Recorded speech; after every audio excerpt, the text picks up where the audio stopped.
Muito bom dia a todos. Good morning, ladies and gentlemen.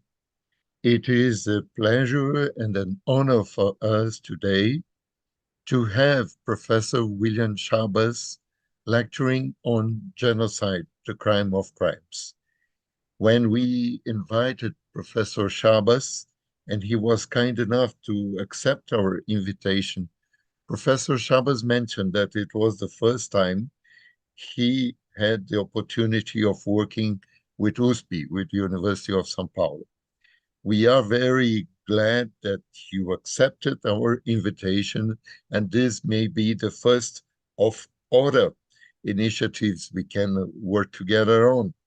And this initiative, the Permanent Forum on Genocide and Crimes Against Humanity of University of São Paulo, is an initiative of 3 units of the university. The Professor Alain Clemescher from Arab History and the Philosophy and Human Sciences faculty, Professor Artur Capella from the Institute of International Relations of USP, myself from the Public International Law in the University of São Paulo Law School, and Professor Felipe Alamino from FADISP. This is an and we were also joined by the Institute of Advanced Studies of the University of São Paulo. So we have an initiative that is joining 3 and plus 1, 4 units of the university. Professor Schabas is Professor of International Law at Middlesex University, London, Emeritus Professor at Leiden University, and the University of Galway, and Distinguished Visiting Faculty at the University of Paris School of International Affairs, Sciences Po.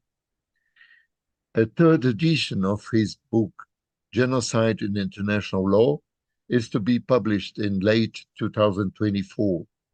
Other recent publications include the International Legal Orders, Color Line, and the Customary International Law of Human Rights. Professor Schabas is an officer of the Order of Canada and a member of the Royal Irish Academy. In 2014, he served as chairman of the UN Commission of Inquiry into the Gaza conflict. We have the opportunity of listening today to the most important authority on the matter of genocide and international law. Professor Schabas, with our thanks and our honored compliments, you have the floor, please.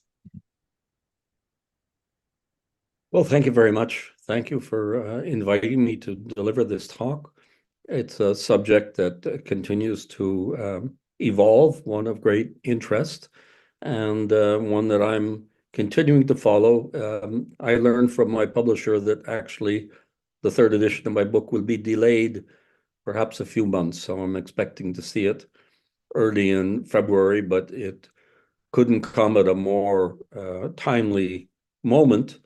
It's a revision of a text that was last revised more than 15 years ago, and the landscape of the crime of genocide has developed immensely in that period. I've taken the quote, "times of perplexity and tumult," from the opinion of Judge Al-Qassani in the recent decision in the genocide case filed by Nicaragua against Germany. It seemed a very eloquent way of talking about what is an extremely volatile and dynamic period in public international law generally, but also in terms of the law of genocide, where we now have 4 genocide cases pending before the International Court of Justice. This is an unprecedented situation. They are joined by other cases dealing with human rights, both contentious cases and two advisory opinions that are also pending before the International Court of Justice dealing with other human rights issues. I say that, many, many years ago, when the United Nations was first beginning, there was talk of setting up a human rights court within the United Nations. And this has never happened, despite various attempts to revive the idea. And the strange situation where we have very successful human rights courts at the regional level. The Inter-American Court of Human Rights, the European Court of Human Rights, the African Court of Human and People's Rights. But I have the impression that in the last few years, the International Court of Justice has now taken over that mantle as the global court of human rights with all of this litigation. And as I say, at the core, at the heart of it, is this are these four cases. So let me very briefly just describe what's so extraordinary about them. The first case was filed not quite 4 years ago by the Gambia versus Myanmar. This is a case in which the Gambia is not an injured state in any respect, but where the Gambia has simply taken on its perceived duty as a member of the world community to litigate the issue of genocide with another state. And in that initiative, it has been supported, it was in effect mandated to do this by the Organization of the Islamic Conference, which has 57 member states. But very recently, within the last 10 months, there have been interventions in the proceedings. So 6 Western states, Canada, Germany, France, the United Kingdom, the Netherlands, and Denmark, filed a joint intervention in the case under Article 63 of the Statute of the International Court of Justice. And shortly afterwards, the Maldives also filed an intervention. These 7 states set out their interpretation of the Genocide Convention and were at least indirectly intervening to support the case of the Gambia. The second case, Ukraine versus Russia, filed very shortly after the Russian invasion at the end of February of 2022. And there have been, in that case, 33 interventions, essentially by Western states, in the proceedings. Then, maybe the most famous of them all, the case filed by South Africa against Israel at the end of December of 2023. And there we have interventions by Nicaragua, Colombia, Libya, Mexico, Egypt, Ireland, Spain, Palestine, Libya, Chile, and more are promised. And it's interesting to see the global reach, including several states in the Western Hemisphere who have either intervened or have pledged to do so. And then finally, the case filed by Nicaragua against Germany, but this case concerns Germany's failure to prevent genocide in Gaza and Germany's support and complicity alleged by Nicaragua in the conflict in Gaza.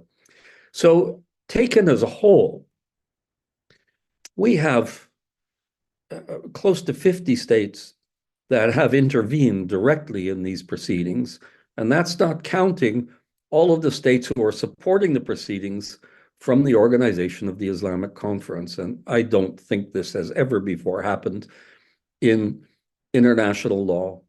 And I think as a general proposition, it shows a new willingness of states to litigate human rights issues at the multilateral level in a judicial environment, and driven, I think, probably by a degree of frustration with where these issues have been settled in the past, which is in the political organs of bodies like the United Nations, the Human Rights Council, the General Assembly, and the Security Council, where, of course, double standards are the rule, where we have states that will say one thing one day and another the other day because it suits their political agendas. It's harder to do this in a judicial environment. It's not as if the judicial environment is immune to double standards, but it's harder to say different things one day and the next when you put them down in writing. And just to give you an example of this, in the case of Gambia versus Myanmar, the 6 Western countries filed an intervention arguing for a broad approach to the definition of genocide. They said that it's too hard to prove genocide. They cited Judge Cansado Trindade, who in the 2015 case of Croatia versus Serbia argued for a more relaxed approach to proving genocidal intent. And they said that genocidal intent would be manifested in things like victimization of children in the conflict and forced displacement within the borders of a country during a conflict. And they could not have anticipated when they filed this joint intervention that barely weeks later, South Africa would file an application against Israel, where the very arguments that those states were making in favor of the Gambia against Myanmar would provide support and assistance to South Africa in its case against Israel, which cannot have been their desire or their intention.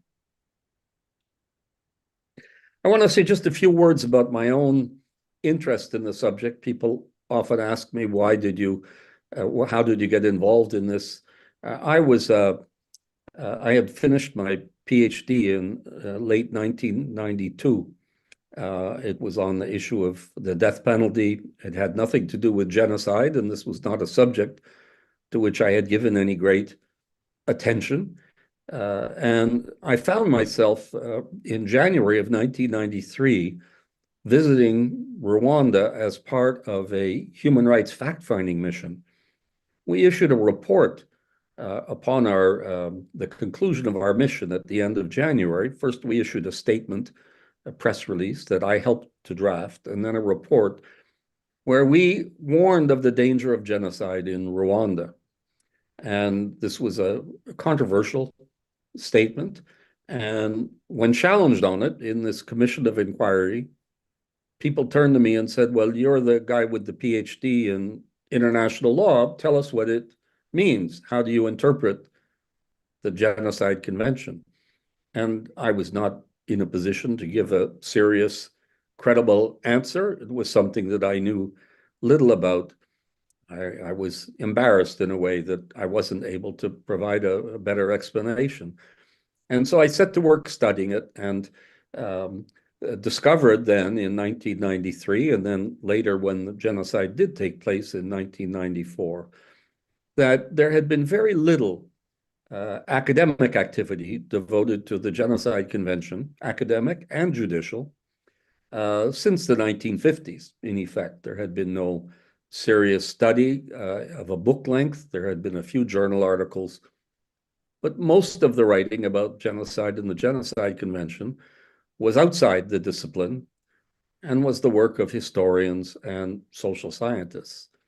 And so I set to work writing this book, which was finally published in 1999 and which is now about to appear in its 3rd edition.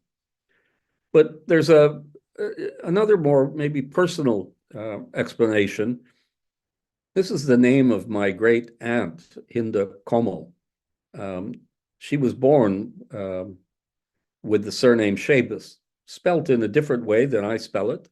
I inherited the spelling from my father and my grandfather, but my grandfather's brothers and his sister wrote the name differently. Hinda Kommel's surname was the name of her husband, who she married in Germany in the 1920s. Well, I've shown you on the screen a very complicated family tree, and I wouldn't expect you to sort it all out, but you might see towards the bottom there that Hinda Kamal, in fact, was married and then divorced from her husband in 1934, and then remarried him in 1945. And the explanation is that Hinda Kamal, my great aunt, was a Jewish woman living in Berlin, and that in effect she was taken into hiding and lived in Berlin through the war. There were about 1,000, perhaps, maybe a few more Jews who survived the war in Berlin, and there were some elsewhere in Germany, and she was one of them. You can see I've put on the side of the screen an excerpt from the judicial file that I found in Germany, where she was forced to change her name in 1938 to add the name Sarah.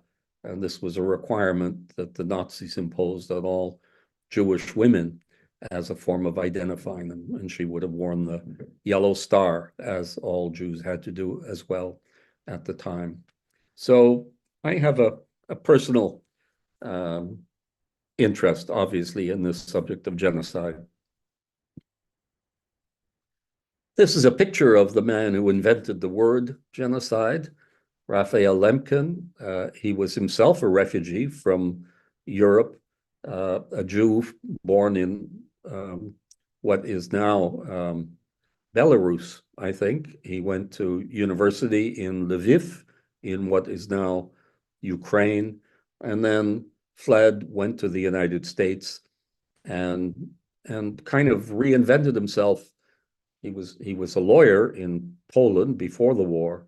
He became an academic, did a little teaching at American universities, and then he became an activist.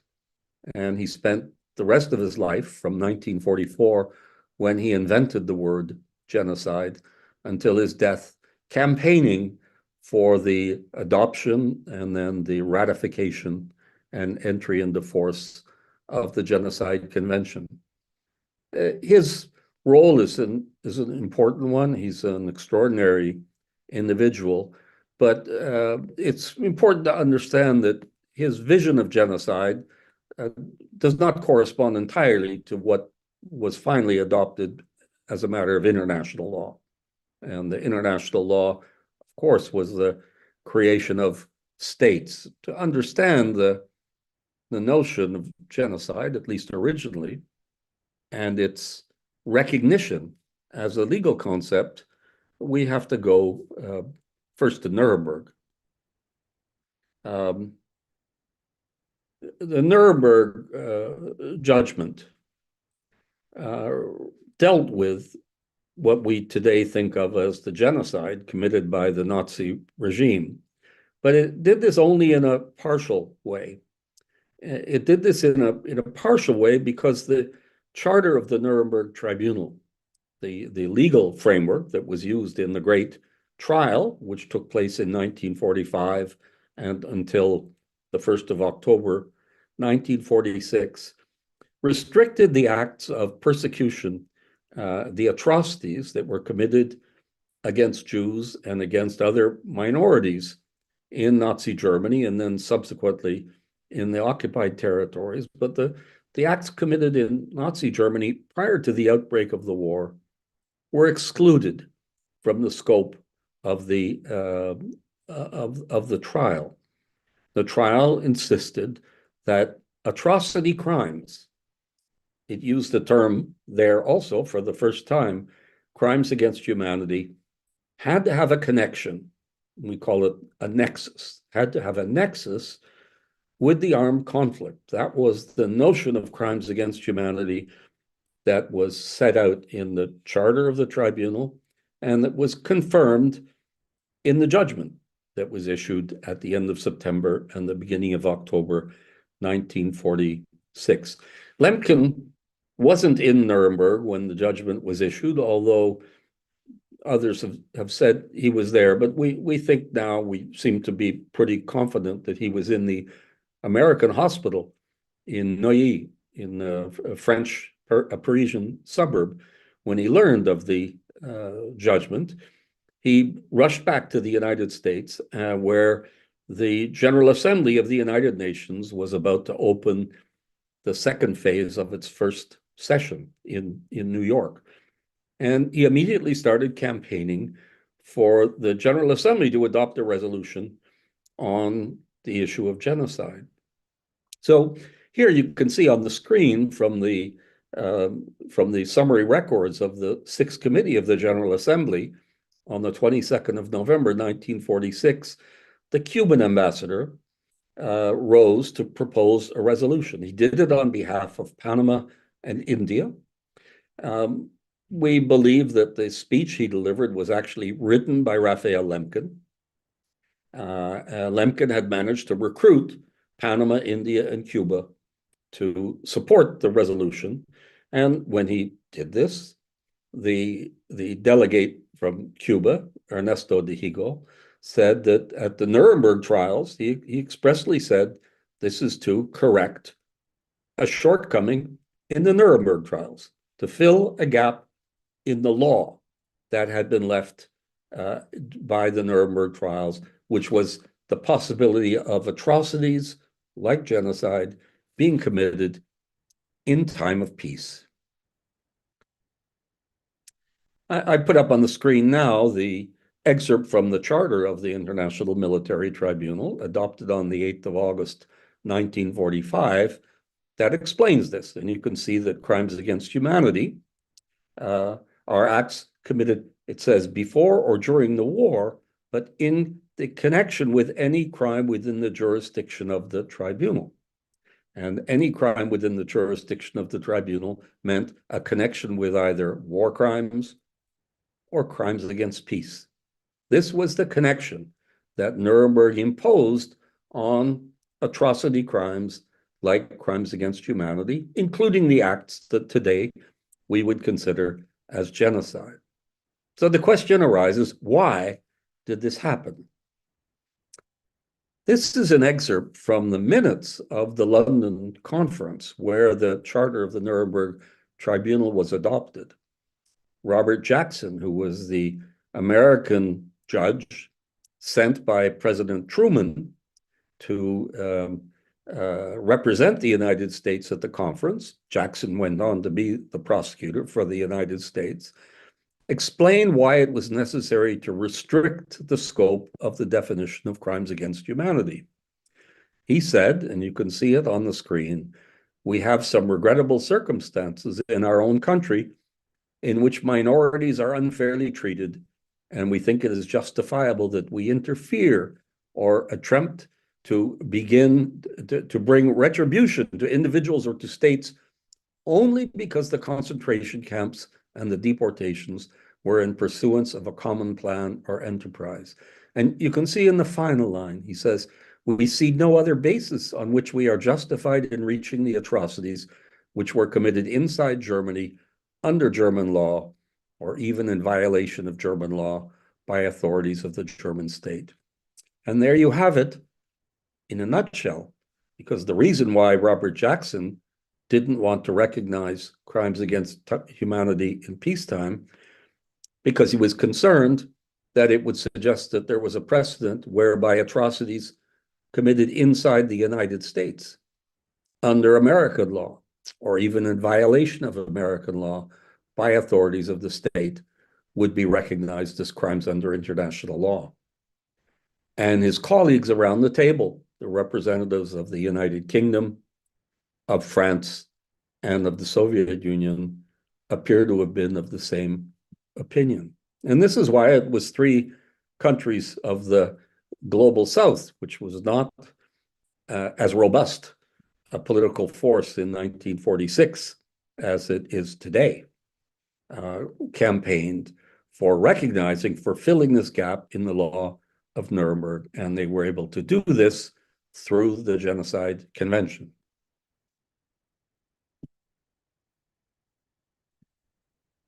One final slide, the Nuremberg judgment, shows how the judges at the Nuremberg trial restricted and limited the scope of the persecution of the Jews, what we today call the genocide of the Jews, restricted them to acts committed subsequent to the outbreak of the war.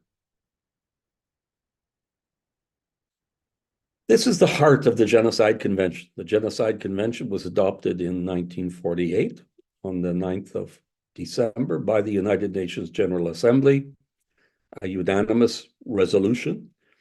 The text of the convention begins by stating that genocide is a crime that can be committed in time of peace as well as in time of war. That was what was so entirely unique about it. It was the first international crime recognized that could be committed in time of peace and without a link to an international armed conflict. In some ways, it resembles the notion of crimes against humanity that was prosecuted at Nuremberg, but it's certainly narrower because there was no way in 1948 that the United States, France, Britain, and the Soviet Union, who had resisted the idea that peacetime atrocities could be subject to international law, there was no way that they were going to change their mind entirely. The price for doing so was, of course, a much narrower crime, a notion of a crime that is much narrower and much more difficult to prove for a number of reasons. First of all, there is this requirement in the preambular paragraph that it must be committed with the intent to destroy, in whole or in part, a national, ethnical, racial, or religious group.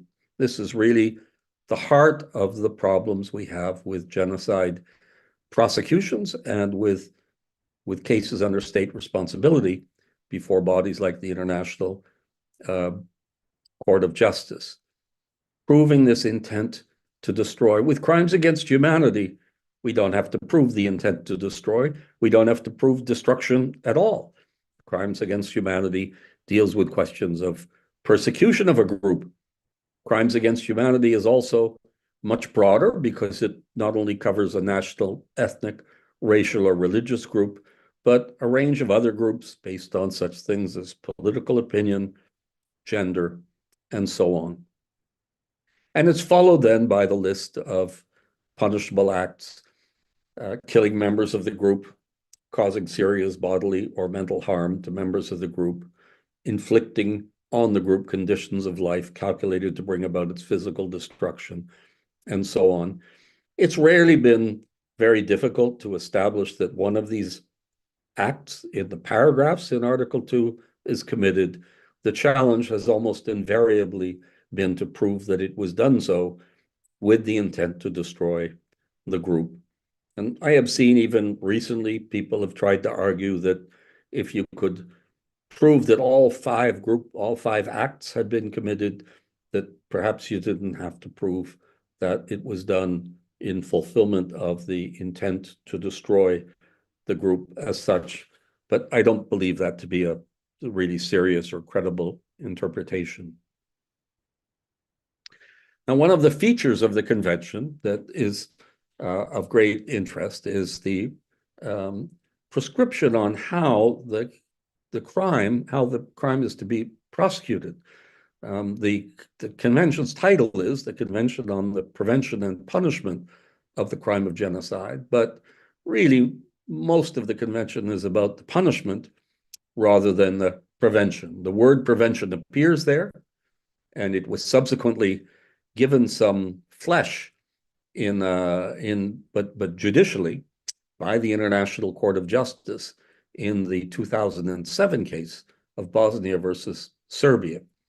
But really the heart of the convention's provisions deal with the prosecution of the crime, the punishment of the crime in a criminal court.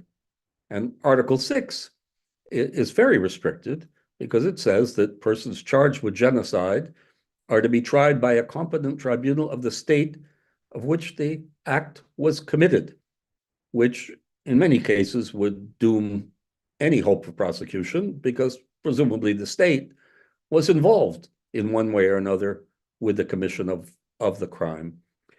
The article was adopted after attempts to introduce universal jurisdiction, whereby any state would be empowered to prosecute the crime regardless of where it was committed and regardless of the nationality of the offender.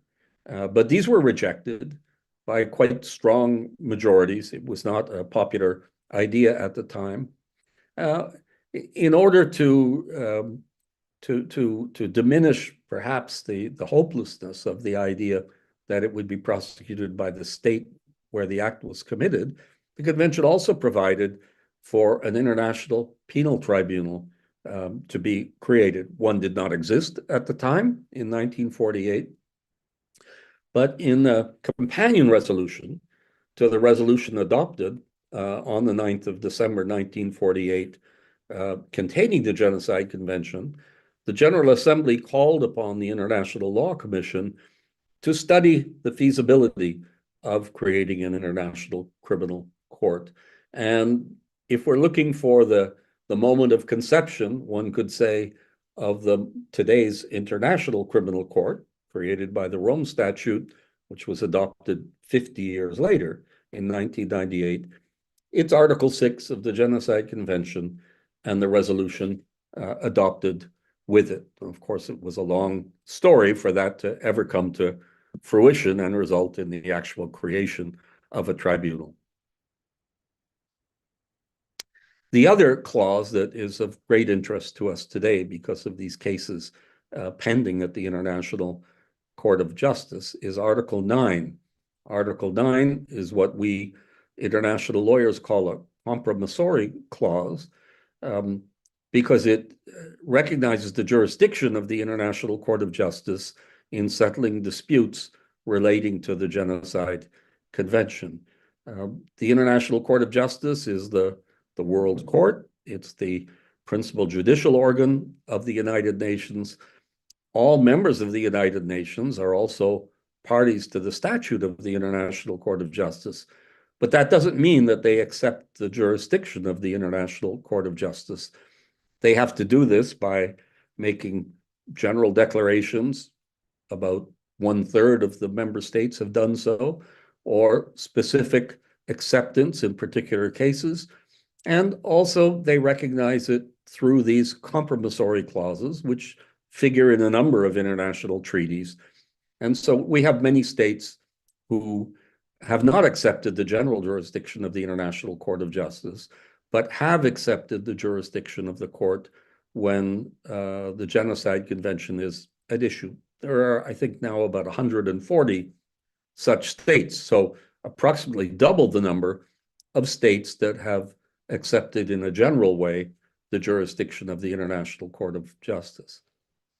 And so this is, for example, in the case between South Africa and Israel, Article 9 is the basis of the court's jurisdiction, as it was in some of the earlier cases, notably the two cases that led to important judgments of the court, the one filed by Bosnia and Herzegovina against Serbia that led to a judgment in 2007, and then the subsequent case, which in some ways replicated or echoed the case between Serbia and Bosnia, which is the case Croatia filed against Serbia with the judgment issued in 2015.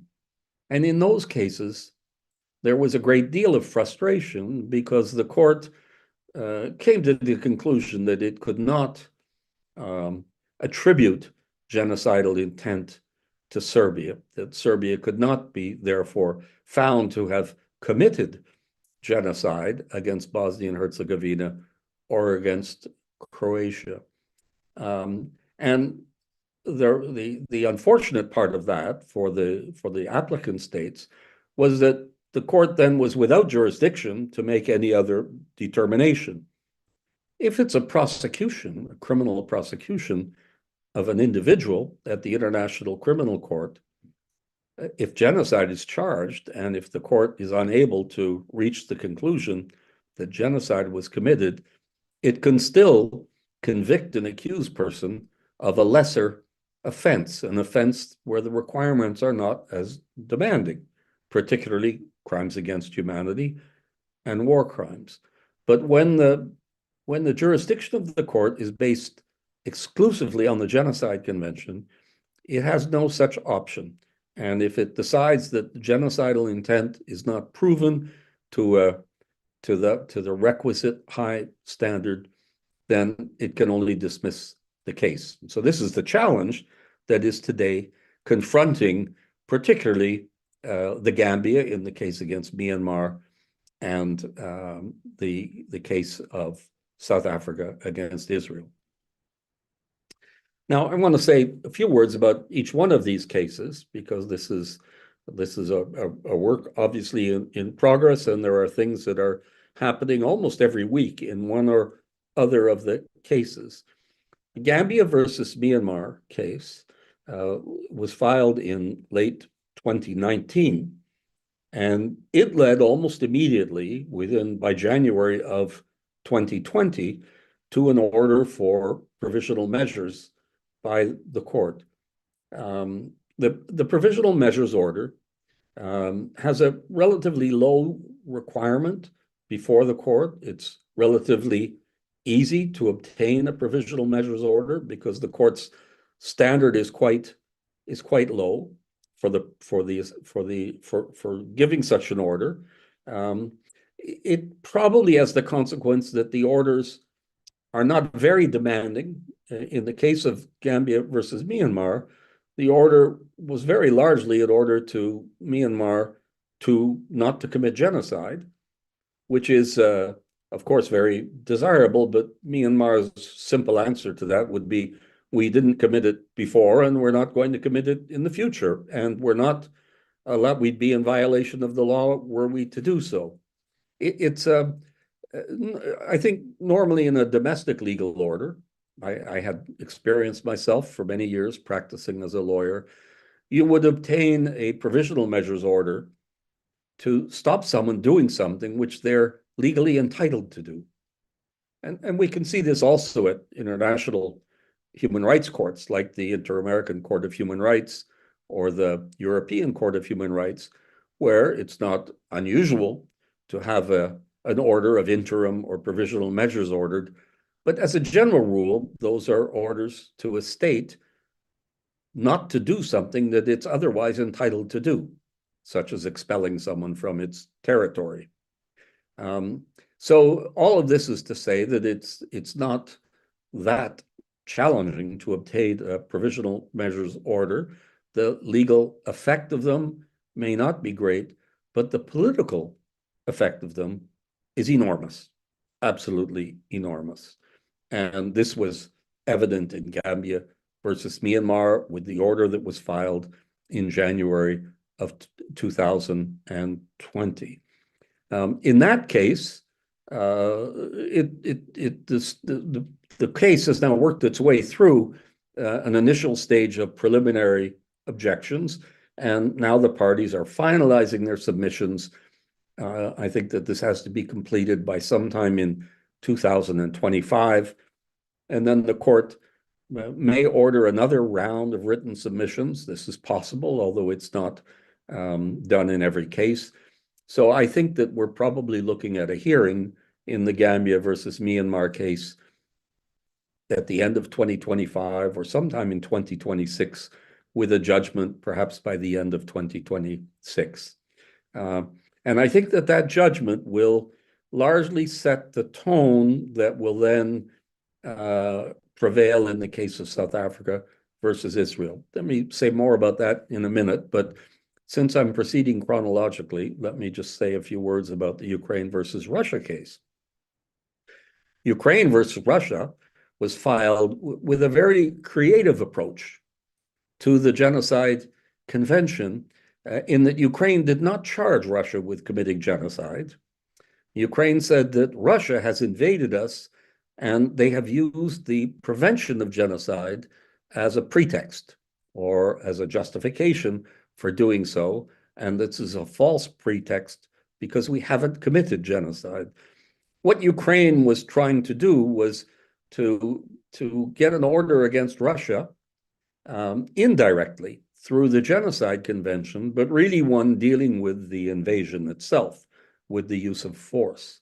And it was successful in obtaining a provisional measures order against Russia.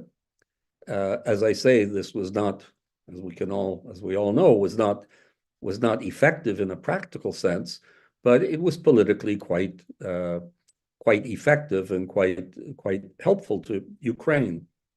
But subsequently, a big part of that case has now been thrown out because at the preliminary objection stage, which resulted in a judgment at the beginning of this year, the International Court of Justice, in effect, said, yes, you cannot use the Genocide Convention to indirectly address an issue of an invasion or of aggression. But they said, so we're going to stop that part of the case. They said there's another part of the case, which is that you're saying you didn't commit genocide, and you're entitled to try and prove that. So Ukraine finds itself now in, I think, an uncomfortable position of having to try and prove to the satisfaction of the judges that it didn't commit genocide. And the whole world knows that it didn't commit genocide. So the exercise of doing this is not really particularly helpful or useful. And Ukraine itself has set too high a standard because Ukraine itself set the goalposts in a way for the case, and they have said that there's no evidence that they have committed genocide. And I think that's not a straightforward thing to prove. I'm not suggesting that Ukraine committed genocide, but that's not the same thing as proving that there's no evidence of it. It's a very difficult proposition, and so that's where this is an unusual case, and it's even uncertain whether Russia's going to continue to participate in it. The third case, South Africa versus Israel. This is, in many ways, going to be influenced by the outcome in the Gambia versus Myanmar case, to the extent that the judges of the court are prepared to adopt a more flexible and liberal approach, both to the substance of the charge of genocide and to the requirements for the proof of genocide, a more liberal approach than they took in the two cases dealing with the former Yugoslavia, the one filed by Bosnia and the one filed by Croatia. There are indications that this can happen. Some of the indications come from the many interventions by states, which is completely unprecedented. We've never had this before, but in effect, the states that are parties to the Genocide Convention are telling the court, this is what we think the definition of genocide is. I believe this is going to influence the court. So I think that it's quite reasonable to expect the court to revisit its approach to genocide and to adopt a more generous and liberal approach to it. The other thing I think in the South Africa versus Israel case is that of all of the cases that have been taken before the court, Gambia versus Myanmar, the cases filed by Bosnia and Herzegovina and by Croatia, I think this is probably the strongest case. I think it's the strongest case because we have not only the outrageous statements of the Israeli leaders talking about how every Palestinian is an enemy, how they're going to deprive Gaza of water and of electricity and of food and so on. These types of statements sometimes feature in many conflicts, but there are a lot of them in South Africa versus Israel. But they're coupled also with a clear policy of the current leaders of Israel, the Netanyahu government, which is to reject entirely a two-state solution, to reject entirely the possibility of self-determination for Palestine. And that means that they're talking about a state with borders that will go from the Jordan River to the Mediterranean Sea. And as long as the Palestinians are still there, they will either be in the majority in that state or close to it. And this is something that they will not be able to. These things don't work. They don't work together. And I think all of these point to the fact that the Israeli leaders currently have to, in some way or another, get rid of the Palestinians in Gaza and in the West Bank. And with the borders closed as they are, where it's essentially impossible for the people of Palestine to go elsewhere, combined with this need, which is expressed in many different ways, to get rid of the people of Palestine, I think we're in one of the most compelling cases for genocide taking place. Now, we will have to wait to see the evidence in the case and how things play out because it's a dynamic and fluid situation. But I would think that case probably, certainly if Gambia is successful against Myanmar, it seems impossible that South Africa will not be successful against Israel. But even if Gambia is not successful against Myanmar, I think that South Africa has a more robust and a stronger case.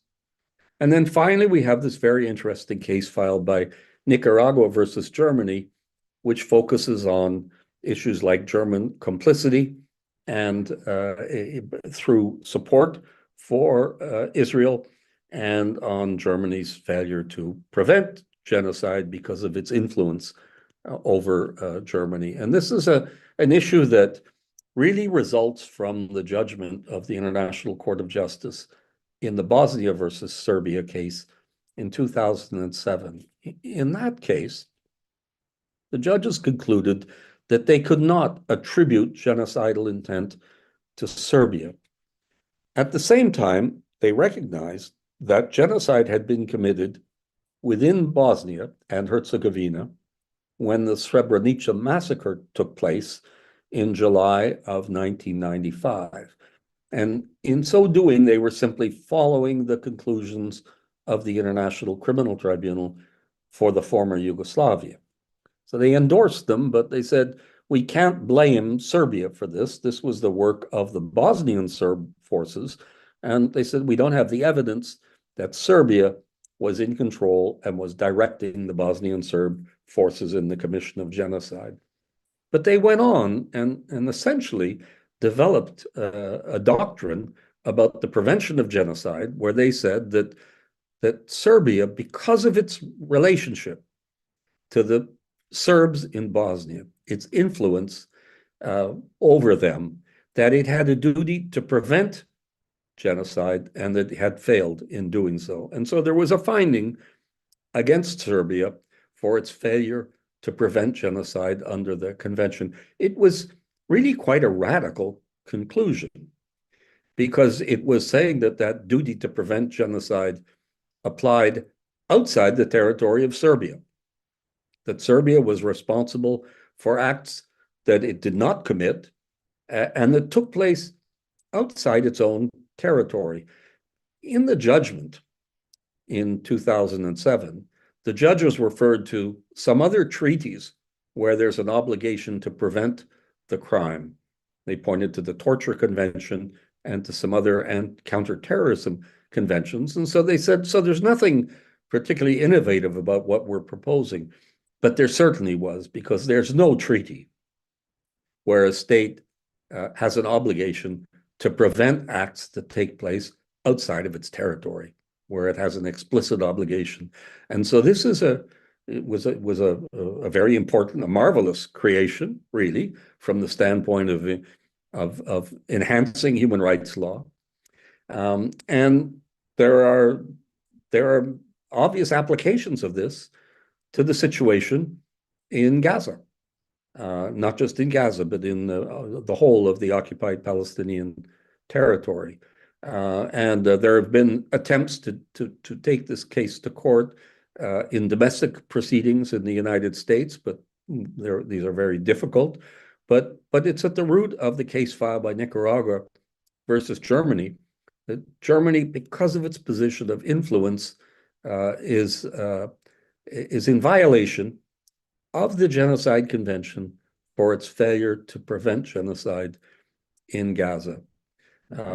It's not alone in those circumstances, and I expect that there are lawyers in governments, many Western governments, who are anxiously studying that case because of their own vulnerability. The United States is immune to prosecution at the international level for this, because the United States is one of a handful of countries that ratified the Genocide Convention, but with a reservation to Article 9, which is the article that gives them jurisdiction, gives the court, the International Court of Justice, jurisdiction. For that reason, I think that if it was different, and if the United States had not been made that reservation, I'm sure that Nicaragua would have taken the case against them at the International Court of Justice as well. So this final slide, I think I've spoken to these points and I won't repeat it. Let me just say in conclusion that we're in a fascinating period, more generally a fascinating period of international law, with this turn towards the International Court of Justice and more generally towards judicial mechanisms to address disputes that were previously settled at the political level. And this is taking many forms. I've spoken already a lot about Palestine, and you may know that one of the other important developments in international law is the advisory opinion by the International Court of Justice issued on the 19th of July of this year, in which it declared, of course, quite straightforward, that the occupation of the Palestinian occupied territory is not only contrary to international law, but that it has to be brought to an end as soon as possible. And it's my understanding that there is now an effort to have a resolution in the General Assembly adopted in the coming weeks that will call for that, that will support that, and will use this. So there's a lot of battles going on at the judicial level. They don't solve all of the problems, but they do change the temperature politically, and in that way make a contribution both to preventing genocide and to promoting world peace. And with that, I think I'm going to conclude, and we have perhaps a few minutes left. If there are any questions, I'd be very happy to try and address them.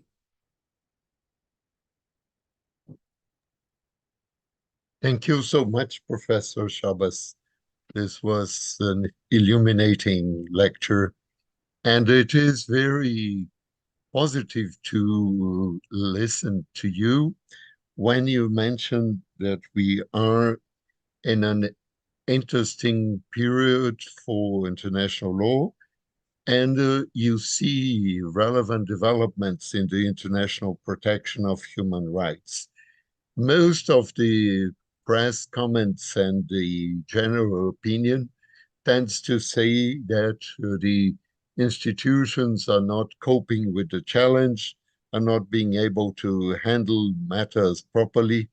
And it is very important to share your view of the case. And also the matter of intent, the intention, which is often claimed that these statements by Israeli leaders have been, I quote, taken out of context and therefore could not be applicable. And one other issue, which is quite often also brought, is do you agree that we can have genocides committed even before the convention? So, for instance, the Herero case before the First World War and the Armenian genocide, it would be very frustrating to say that we cannot talk about genocide because the crime was only typified in the 1948 convention. So this is a first commentary, if you like to talk about it shortly, please? Yes, thank you. Thank you for that question. Well, um, I don't have any difficulty at all using the term genocide, using the definition of genocide that was adopted in the 1940s to speak about historic events. Uh, it's it was it was always ambiguous whether the Genocide Convention could apply retroactively. The general rule in international law is that there's a presumption of non-retroactivity, but some treaties do apply retroactively if the context suggests them. And there was a good argument, I thought, that the convention itself could apply retroactively. But in the 2015 judgment of the International Court of Justice, they declared that that's not the case. So I think that issue was settled. But the Genocide Convention itself speaks about genocide being committed at all times in history.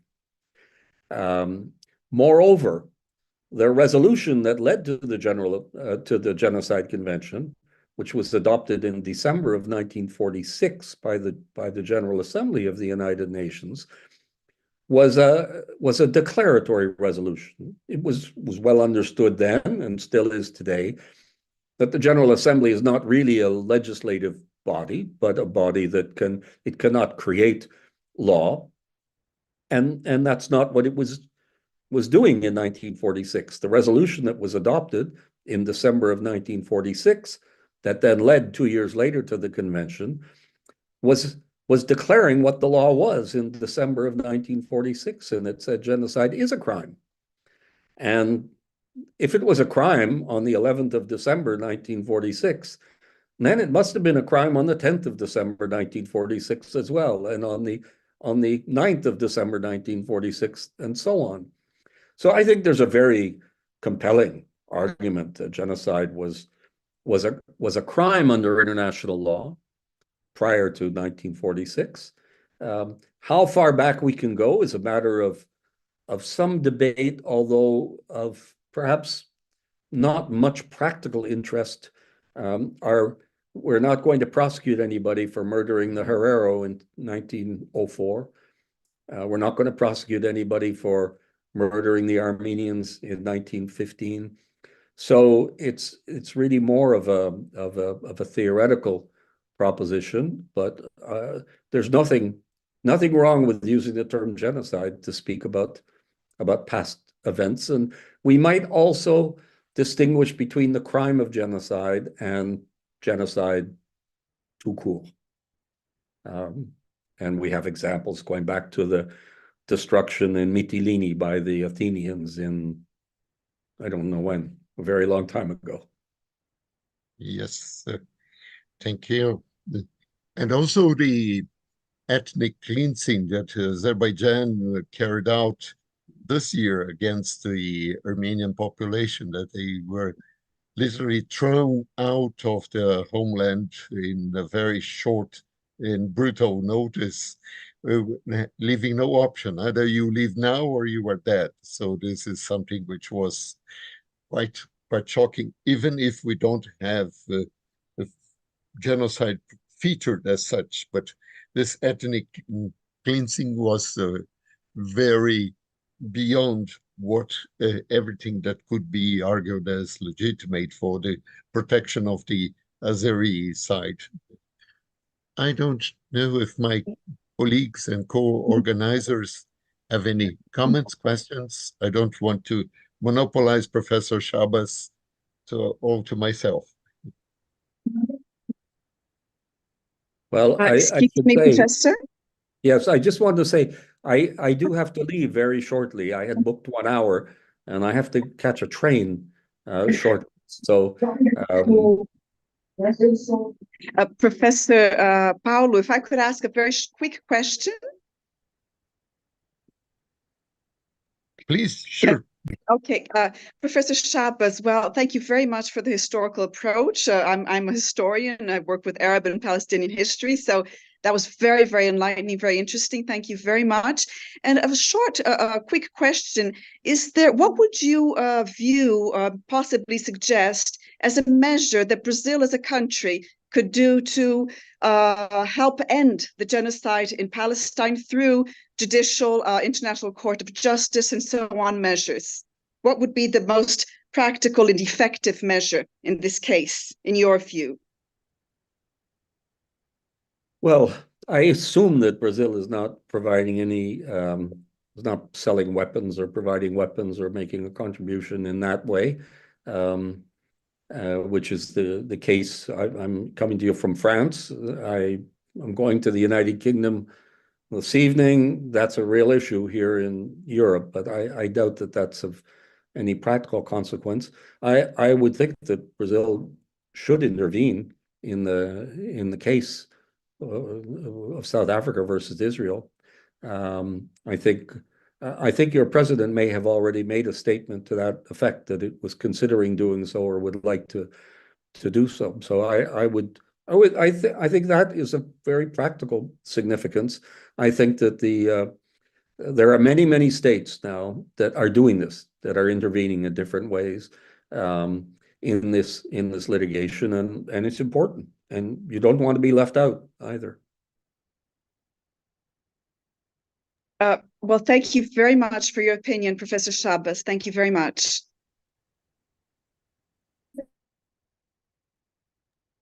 Paolo, I think you have your microphone on. Yeah. Oh, now it's open. Okay, so this is, we don't want to cause any trouble for your train later today. So thank you so much again, and we hope to keep in touch and make another activity in the coming year. Maybe this would be great. So thank you so much. And this, with your permission, this lecture was recorded and will be reachable for further listeners in the series of the Permanent Forum on Genocide and Crimes Against Humanity of the University of São Paulo.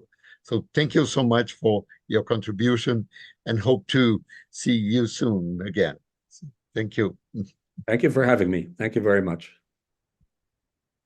So we can now close today's session and be prepared for the next sessions in October and November this year. So bye-bye to my colleague co-organizers and to the audience today. And Professor Schabas, great thanks from all of us. Bye-bye.